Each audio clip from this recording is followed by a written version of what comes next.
lancer dans l'agriculture, c'est d'éviter de commencer grand. Certains, peut-être parce qu'ils ont beaucoup de moyens ou pour toute autre raison, commencent les cultures avec 50, 100 hectares. D'autres, quand ils sont au niveau de l'élevage, peuvent commencer les poulets par exemple avec 5 000 ou 10 000. Ça, c'est une mauvaise façon de faire. Moi, je vous conseille, si vous voulez commencer une culture, de commencer sur 1 hectare afin d'optimiser déjà la production sur 1 hectare. Parce que ça ne sert à rien d'avoir 50 hectares alors que vous êtes moins productif que celui qui fait 1 hectare. Au niveau des poulets, c'est pareil. Donc, vous pouvez avoir 10 000 poulets, mais celui qui a 500 poulets optimise sa production et il est plus productif que vous. Donc, la deuxième erreur que les gens commettent quand ils se lancent dans le business de l'agriculture, c'est de compter sur le gouvernement. Moi, je pense que l'agriculture que nous faisons, c'est d'abord un business à but lucratif.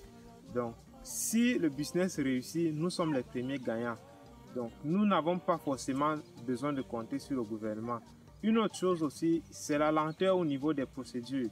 Vous pouvez engager une procédure d'accompagnement ou de financement au niveau du gouvernement et puis ça prend 2 ans voire 3 ans pour qu'on puisse vous financer au cas où on vous finance. Donc, si vous comptez sur le gouvernement pour pouvoir lancer votre projet, vous pourrez après 2 ans, 3 ans n'avoir même pas encore commencé. Donc, commencez votre projet. Si entre-temps vous avez un accompagnement du gouvernement, tant mieux. Mais si vous n'avez pas, continuez votre projet. La troisième erreur que beaucoup commettent, c'est de faire le business de l'agriculture à temps partiel. Certains se disent qu'il suffit de rester gaillardement dans leur bureau climatisé en ville et puis d'envoyer de l'argent pour qu'on puisse les faire de l'agriculture. Pour faire l'agriculture, il faut être présent au quotidien. La quatrième erreur que beaucoup de gens commettent, c'est qu'au départ, ils font plusieurs cultures au même moment. Donc, certains que j'ai rencontrés se vantant de faire en même temps les plantains, le poivron, le gombo, le piment, le maïs. Mais moi je dis, pour être efficace, il faut se spécialiser, surtout au départ, dans un seul domaine. Parce que quand vous commencez votre business, déjà les moyens sont limités, les ressources même sont très limitées. Donc, si vous voulez disperser ces ressources-là sur des cultures que vous ne maîtrisez pas, le business devient encore plus risqué. Donc, allouez ces ressources-là de manière efficace sur une culture et rassurez-vous que vous maîtrisez cette culture-là avant de pouvoir passer à une autre culture.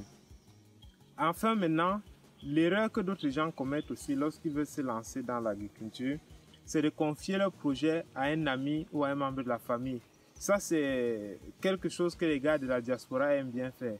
Mais le piège ici, c'est que comme je vous dis, quand vous commencez un projet agricole, c'est un peu comme quand vous venez de donner naissance à un enfant. Vous ne pouvez pas confier votre bébé de 2 jours ou de 2 mois à un membre de la famille.